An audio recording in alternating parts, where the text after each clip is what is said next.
Okay. Looks like everything's working. We're supposed to have Bob online. Bob, did you make it? I'm here. Great. All right. Here's the deal. We got a bunch of questions coming in.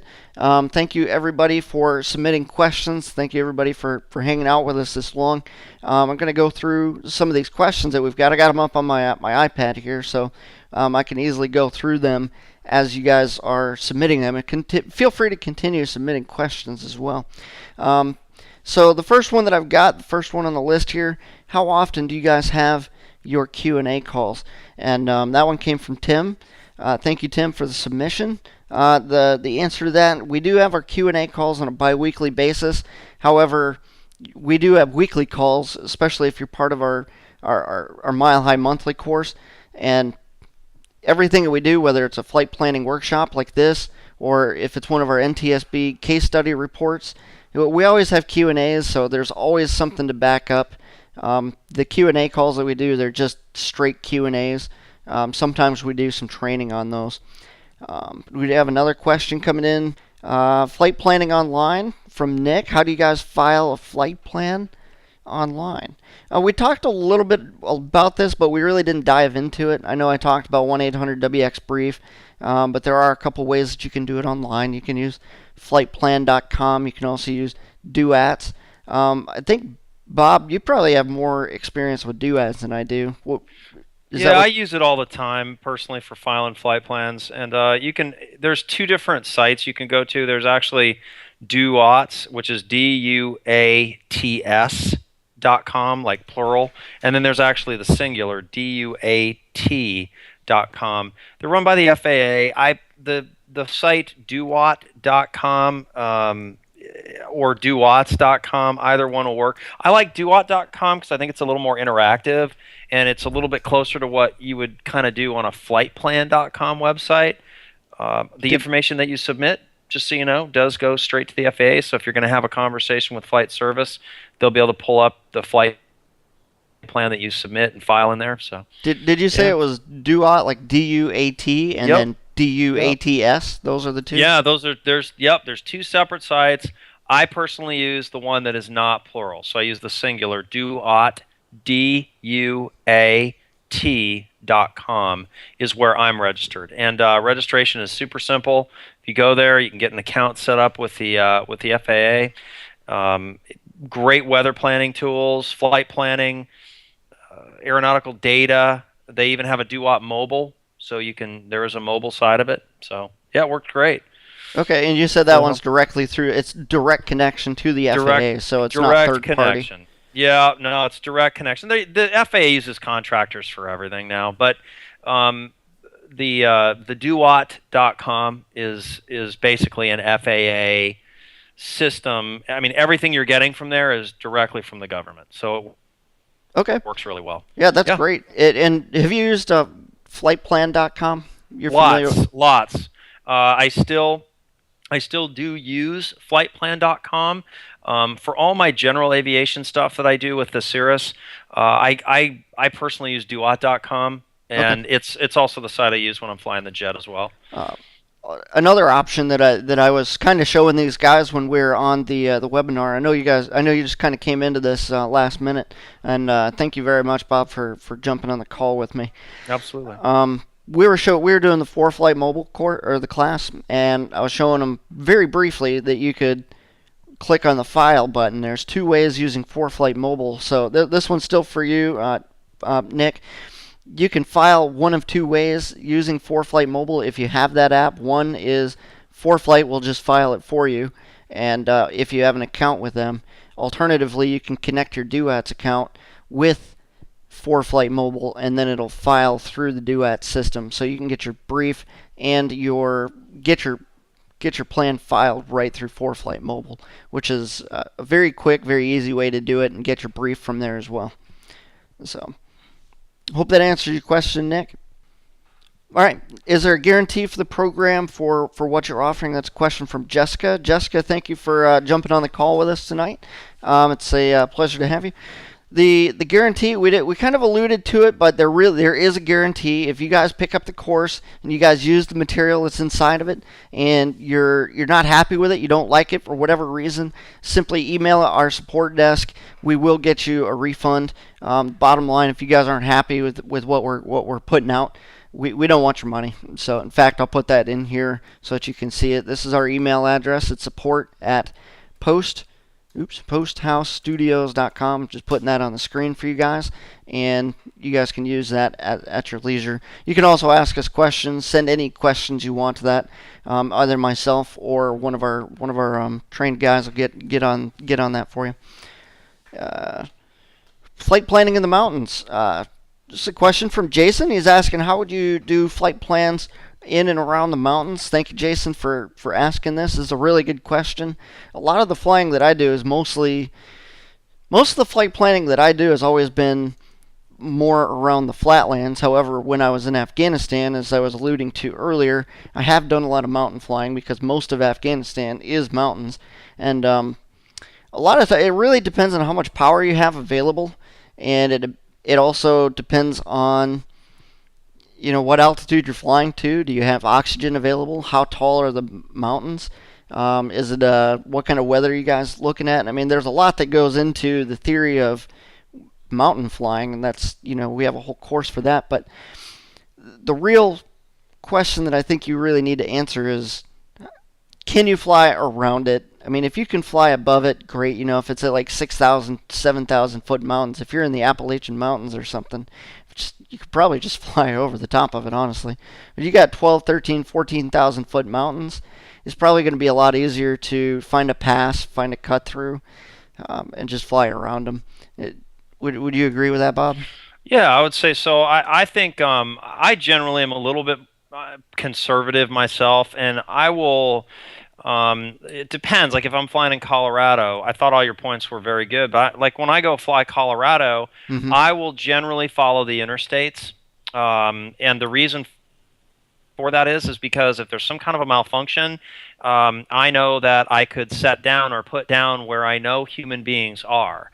So mountain flying requires a level of skill and pre-flight planning ahead of time to really kind of think through what's the most conservative route you can take. And for me, I fly IFR, which is I follow roads in mountainous terrain. Even with all the experience that I have as a pilot, done a ton of mountain flying.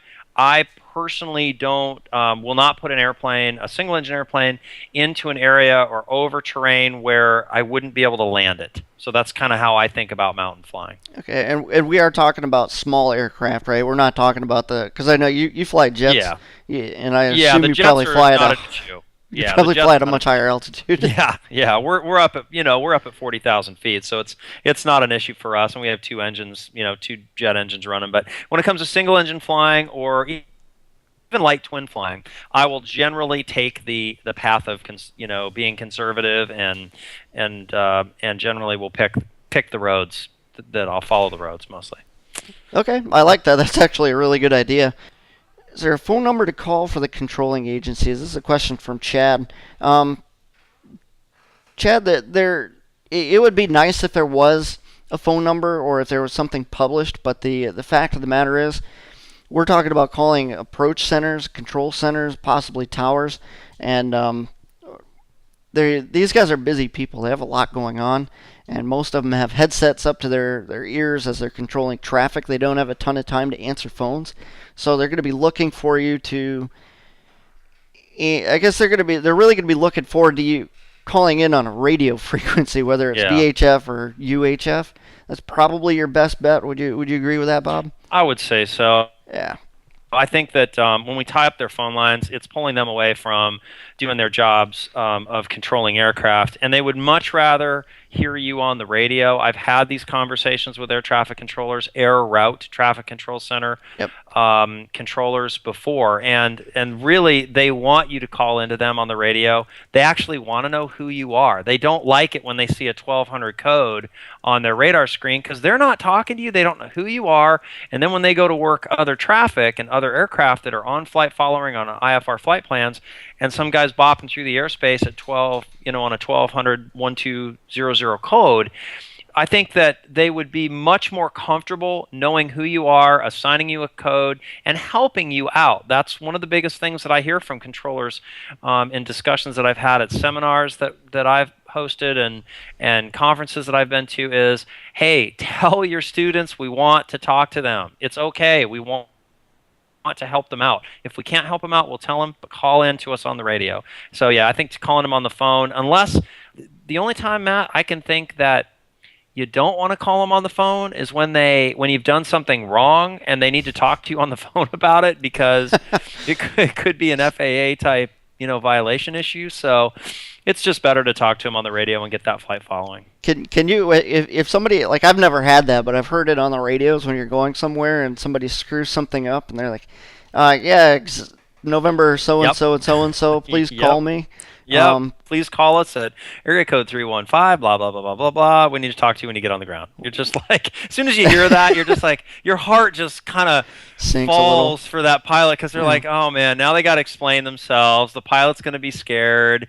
It could lead to something more if the infraction is sent off to the Flight Standards District Office, and then it gets elevated. It's just kind of a mess. So that's why we as pilots want to get as much education as possible. So that's really good. We got some good info on that. So Chad, I hope that helps you out. Are there another question that we have from another online person here? Are there any other online resources that you would recommend for flight planning? This is a question coming from Donald. Thanks, Don, for asking. We have covered quite a bit of resources.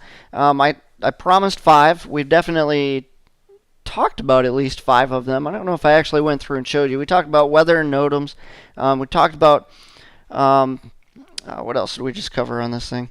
We talked about SkyVector. I wanted to tell you guys about VFRmap.com, which is through AirNav. I think they're partnered up. So if you go to AirNav, which is another resource, to look up information about an airport, you can actually click on their maps and it'll bring up VFRmap. Now the difference between that one and SkyVector is the fact that you can't, pretty much the only thing you can do with it is look at the VFR maps, the VFR sectionals. It's not going to give you the weather overlays. It's not going to give you the convective SIGMET overlays. It's not going to give you the TFR overlays. It's not going to give you much of anything. There's no flight planning tool. It's literally just the VFR map. That being said, I do think you can pull up the IFR maps and get different scales of maps on it, which makes it actually fairly useful. So is there something that you use that we haven't talked about, Bob? No, I mean, all the resources you've discussed are spot on. All right, yeah, and I was going to say, if we have any other, Don, this one's for you, if we have any other resources, we're obviously going to put it out in the course. If you're on our email list, then we're going to put that kind of stuff out. That's why we're here. If something awesome comes out that's going to help you guys, that's what we want to do, is get that information to you guys as quick as possible so that you guys are ready to go out there and execute. All right. Let's see. Bonuses. I got a message from Megan asking about bonuses. They come with the program with Mile High. I'll take this one, Bob, since I know more about it. The stuff that comes with it, I mean, there's the course itself, so there's 15 modules, and then what we're adding in is Mile High Monthly, and we're giving you guys 90 days of access to that at this point, because it's Black Friday, because it's over this long weekend that you guys can take advantage of that. And what you're going to get out of that is you're going to get the Q&A calls, you're going to get the flight planning workshops, which they're kind of like what you were just on today, only they're a little bit more personal, and much fewer people, because it's not, normally we don't put this thing out for the entire public, but every now and then we do, just to gain a little bit of attention and whatnot. So you're going to get that. You're going to get the NTSB accident reports. You're going to get access to our online support community. There's really so much. The biggest bonuses that you're going to get is just the ability to be able to speak to the people that are on our team and get those questions answered and get help as you continue going through the courseware. And as a Mile High Monthly member, you're always going to continue to get new courses on the house. We'll never charge you anything more. I mean, obviously after the 90 days, the monthly fees will kick in, but you don't have to get on and buy any more $200, $300, $400, $500 programs, because most of the stuff's actually going to come with your monthly membership. So, And if there's something that's really super awesome, like an entire instrument course or multi-engine course or something, we'll give you the best deals that you guys can get as long as you're a Mile High Monthly member. You're gonna get deals because you are one of our I guess you could say one of our favorite peeps. So. I hope that helped. If you have any questions, definitely give us a call. Check out the website. We're going to be sending out a web link for you to go to, I think tomorrow.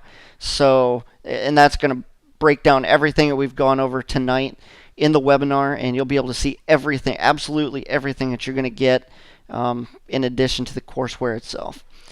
Let's go to another question. Does the FAA have a weather site that they use? That's a question from Robert. Not Robert James, but from Robert. The FAA uses, I want to say it's aviationweather.gov. Is that the right one, Bob? Yeah, the National Weather Service puts together ads. Okay.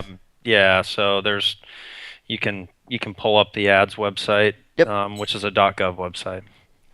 Yeah, that's what I meant. .gov. And most of the stuff, like when you go to aviation or when you go to weathernotams.com, it's pulling all their information from either the ad site or from aviationweather.gov, because when I went there and started using it, I mean, it's pulling in the same information. It's like it's just pulling in a frame from from their website. So all the same information is there. They just make it a little bit easier to use by going to weathernotams.com. Or there's plenty of other ones out there. You can Google stuff. That's just the one that I like to use. I don't make any money by putting their name out or anything. So yeah, well, it's just kind of I think the major takeaway is that all FAA weather comes from the National Weather Service, and then there's various sites that disseminate that weather and pull it into their database. Is kind of the takeaway. Yeah. And even with SkyVector, and I think maybe on VFR Map they might do it. They got little dots over the big cities where there's weather reporting. So if you just hover over the little dot on the cities, the bigger cities where they have that weather reporting, it's going to give you the METARs and sometimes even the TAFs. So a lot of them, like if you don't have the time or you don't want to go there, you can always just use your one-stop shop like SkyVector if you're there. Just hover over the thing. Just make sure it's an up-to-date one. I did go there one time and it said it was a 24-hour old METAR. So maybe sometimes they're having trouble. So if you notice that, then just realize you might want to go double check that with something else and make sure you don't have a 24-hour-old freaking METAR. And so hope that answered your question, Robert. Again, if you guys have specific questions, need to get something clarified, shoot us an email at support@Posttown Studios. We'll get that answered. This one's kind of along the same lines. How do you check for area forecasts? It doesn't come up in Weather and NOTAMs. That's a question from Sam. I know you can get that one on Aviation Weather. Is that where you go? Yeah. It's I pull them off DUWATS myself, but Aviation Weather is another place you can go get area forecasts, and I think those are crucial when it comes to cross-country flying.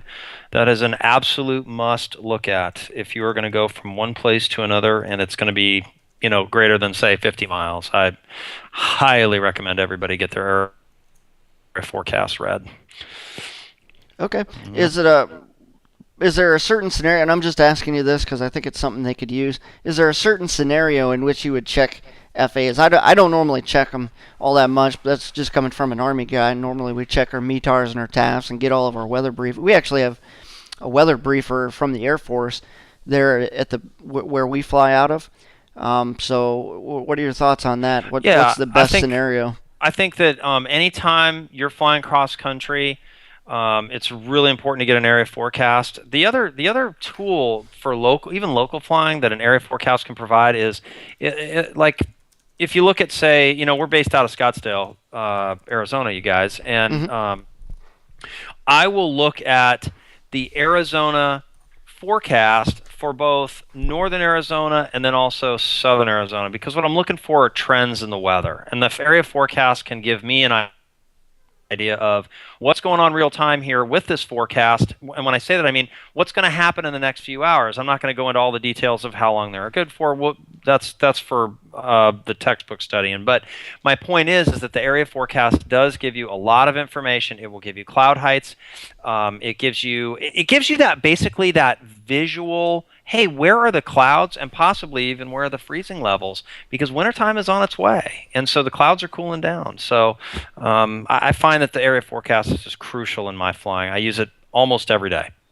Okay, man, that's great news. I'm glad that that's how you use that. Absolutely. Um, let me run on to another question here. Um, Checking, why do we need to use the imagery charts? This is a question from Brian. And I think what he's referring to is like in ForeFlight, they've got the imagery tab, or normally a lot of places have a proprietary weather system at an FBO. You know what I'm talking about, Bob? Mm-hmm. Oh yeah. Like that's something that I know a lot of people use these charts. Well, one, you use them because you should. I guess that's probably the best answer. Two, you have the PTS standards say that you should know this stuff. It could pop up on a check ride. You never know when it might pop up on a BFR or a flight review. And you have anything you want to add to that, Bob? Yeah, I do. I mean, I think Yeah. the reason why I personally review weather imagery is because when you go through and you start reading the textual descriptions in a lot of weather standard briefings, there's a lot of data in there, and you may not know the various identifiers that are used. You may not know some of the coding, and so that visual depiction of weather for you in graphical form really helps to bring that picture for you three-dimensionally. And now I can really start to see, okay, I've got on the surface analysis report, I have an ability now to say, okay, where's the front? Where's the low centered? How is this? You can start to develop that picture of where's the weather moving on a large scale. Yep. What are the various temperatures around the region, etc. So I think those types of graphical reports are crucial to any pilot successfully building a solid knowledge base. And then when they flight plan, they put together a really solid plan every single time. And it helps you to develop a routine. Okay, I'm going from this city to this city today on this cross country. I have a routine of what I look at. And by developing that routine, I think your level of success as a pilot goes up 1,000 times, thousandfold. Yeah, and a lot of people, and I know we've even talked about this, you and I think, on one of our courses, is that some people just learn differently. Some people are more left brain oriented, or some people are more right brain oriented. I can tell you, I'm a right brain guy, and I think most pilots probably are, just because I like sitting in the window watching a nice view, which means we're graphical people. We learn from a graphic standpoint. Some people can sit there and look at a bunch of text on a piece of paper, and they view it like the Matrix. They can look at it and they see things, or they see the data and they're able to extract it quickly and easily. Right brain guys look at all that text crap and they go, what the heck am I looking at? And I think a lot of us, especially the pilots like us, really learn a lot better when they can see the graphical stuff. So if you can get into these graphical elements, this imagery that you guys need to be looking at anyway, you can pull up your winds, you can pull up your icing reports, you can pull up your satellite imagery, which is definitely a good idea, like you were saying, just to get a good overview, a big picture. I had an IP up in Michigan that he kept telling me that one time. He said, first thing you want to do, look at this picture here and get a big picture look at what you're doing, and all of this falls back into flight planning. Everything that we're doing on this call, everything in the workshop, and as you guys go out to continue flying in the real world, this is real stuff. It's not something you just use in your training and then ditch it when you get your private pilot license or your instrument rating. So you need to keep on checking these things. Don't get complacent. We've talked about that over the last week and during the webinar as well today. So I think we've beat that one to death. What do you think, Bob? Pretty much. I think so. All right, we talked about got Roberts talked about area forecasts. Here's one. Here, got an email from Michael. He says, "I'm not ready for this right now. Can I get this after Christmas?" I got this with Mike. I love you guys. I love everybody out here. I want to help everybody be the best pilots that they can be. But this is a Black Friday deal. If you walked into Walmart and asked for, a cheap 65-inch TV, halfway through December or into January, they're probably not going to give you the same deal that you would have gotten on Black Friday. Now, what I'm doing for you guys is I'm taking Black Friday and I'm extending it for 4 days and giving you guys a deal. Like this course is normal. I've sold this for as much as $500. Normally it sells for $300 to $400, and we're bringing it down to $200, giving you guys 90 days worth of access. I can't. I'm sorry, Mike, but I can't put this offer on the table like probably ever, but I definitely can't put it on after this. It's not fair to everybody else that's on the call. I apologize. Maybe we can work something else out. There's going to be other launches for other things, but they probably, I can pretty much guarantee they're not going to be as much awesomeness as what you're going to be offered tonight, or what you have been offered already tonight. So I hope that one answers that question. So do you have anything, Bob? Anything else you wanted to put into this? I'm running out of emails here. Yeah, not really. I think that these were all really good questions. Okay. Yeah, I'm waiting. For everybody else that's online still, if you guys have questions, I still got plenty of you guys around that haven't ditched or already bought, and I'm seeing a lot of people are picking it up already. This is really awesome to see this in real time. I wish you could be on this side of the computer, Bob, because it's just really cool. I'm gonna have awesome. It's good. Yeah, well, the greatest part is that I know that at least over the next 3 months, I've got a lot of people to help out and make them into better pilots. And I know you're going to be there for some of that as well. So this is really awesome for me. Good. I'm not getting anything else, guys. And so I really don't have anything else to put out. I do want to say one last thing to you guys, as long as you're here, as long as you're online. And that is, besides thank you for coming and hanging out with me for over, I think I'm up over an hour and a half at this point, is I want you guys to ask yourself, where do you want to be in life in the next couple weeks, in the next month, in the next three to 6 months. Think about where you want to be a year from now. Where do you want to be next year in 2015 on Black Friday? Do you want to have your pilot certificate?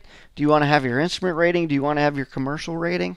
A lot of people they just don't jump. They don't jump into pilot training because of one reason or the other. Normally it has something to do with time or money. It's normally one of the two. But if it's a dream that you're having, if it's something that you want to do, and you want to have that sense, that thrill of freedom in your life, then it's something you just need to you need to look for those good opportunities. And what we've laid out in front of you tonight really is one of those opportunities. It's practically come knocking on your door. You came to my door, but I let you in. I said, hey, I'm going to give you guys some really awesome stuff, and I laid out the perfect plan of action for you guys. So what I'm trying to say is, I think you guys should jump on this like right now. The button is still up down here, and you guys should take advantage of this like right now. If you guys don't like what we're doing, if we're not serving you the way that you think you should be served, email us back. We'll take care of you in the reverse way as well. We'll give your money back if you don't like what we're doing. So that's all I got, guys. Click that button to get started. I'll see you guys in the courseware and on the Q&A calls. All right. Take care. Thanks for everything, Bob. Oh, one other thing. Bob runs pilotmastery.com. He teaches people to fly Cirrus aircraft, and he's really awesome at it. So go check out his website, pilotmastery.com, when you get a chance. All right. Thanks, Matt. Thanks, right. guys. No problem, guys. Take care.